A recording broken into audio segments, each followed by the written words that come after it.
ঘরে থাকা মাত্র এক প্যাকেট নুডলস দিয়ে বানিয়ে ফেলুন সন্ধ্যার জন্য অসাধারণ মজাদার একটি নাস্তার রেসিপি। হ্যালো বন্ধুরা, আসসালামু আলাইকুম। কেমন আছো সবাই? আশা করি ভালো আছো। আলহামদুলিল্লাহ, তোমাদের দয়ায় আমিও ভালো আছি। আজকে আমি দেখাবো নুডলস দিয়ে অসাধারণ একটি মজাদার নাস্তার রেসিপি, যেটা খেতে কিন্তু অসাধারণ হয়েছিল। তোমরা বাসায় একবার হলেও কিন্তু এটা ট্রাই করে দেখবে। তার জন্য প্রথমে আমি নুডলসটাকে সিদ্ধ করে নেব। এখানে আমি এক কড়াই পানির মধ্যে একটু হলুদের গুঁড়ো এবং সামান্য লবণ দিয়ে নুডলসটাকে খুব ভালো করে সিদ্ধ করে নেব। আমি এখানে 2 প্যাকেট নুডলস নিয়েছি, যে ছোটো ছোটো ম্যাগি নুডলসগুলো থাকে। তোমরা চাইলে 1 প্যাকেটও করতে পারো, যতটুকু প্রয়োজন।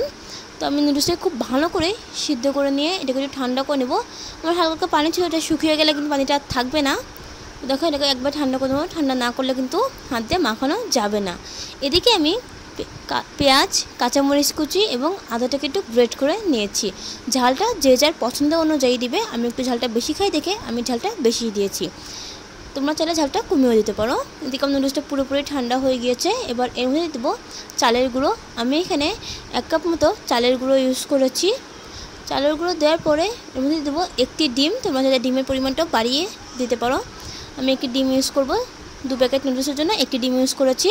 এখানে আদা কুচি, কাঁচামরিচ কুচি এবং পেঁয়াজটাকে অ্যাড করে দেব।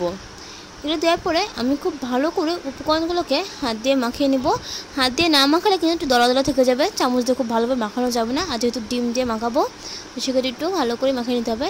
তো এর মধ্যে আমি একটু হলুদের গুঁড়ো আর হাফ চামচের মতো মরিচের গুঁড়ো অ্যাড করে দিলাম। তোমরা চাইলে হলুদের গুঁড়োটা স্কিপ করতে পারো। আমি এখানে হলুদের গুঁড়োটা সামান্য একটু দিয়েছি, যাতে একটু দেখতে একটু ভালো লাগবে, কালারটা সুন্দর হবে, একটু ইয়েলো কালার আসবে। দিয়ে দিচ্ছি এর মধ্যে স্বাদ মতো লবণ এবং নুডলসের যে মশলাগুলো থাকে, টেস্টিং সল্ট বলি আমরা যেটাকে, সেই টেস্টিং সল্ট দুটোই আমি এর মধ্যে অ্যাড করে দেব। টেস্টিং সল্টগুলো আমি দিয়ে দিচ্ছি। দিয়ে আবারও খুব ভালো করে হাত দিয়ে উপকরণগুলোকে মাখিয়ে নেব। আমার মাখানো হয়ে গিয়েছে। আর অলরেডি আমি চুলার পরে কিন্তু ফ্রাই প্যান গরম করতে দিয়েছি। একেবারেই গরম না হলে কিন্তু এগুলো ছাড়া যাবে না। যেটাই ভাজো না কেন তোমরা অবশ্যই কড়াইটাকে ভালো করে গরম করে নেবে, তাহলে কিন্তু তোমার ভাজাটা সুন্দর হবে এবং লেগে যাবে না। অনেক সময় দেখা যায় আমরা অনেক কিছু ভাজি করতে গেলে তলে লেগে যায়, সেখানে যদি কড়াইটা খুব ভালো করে গরম করে নিই তখন কিন্তু লাগবে না।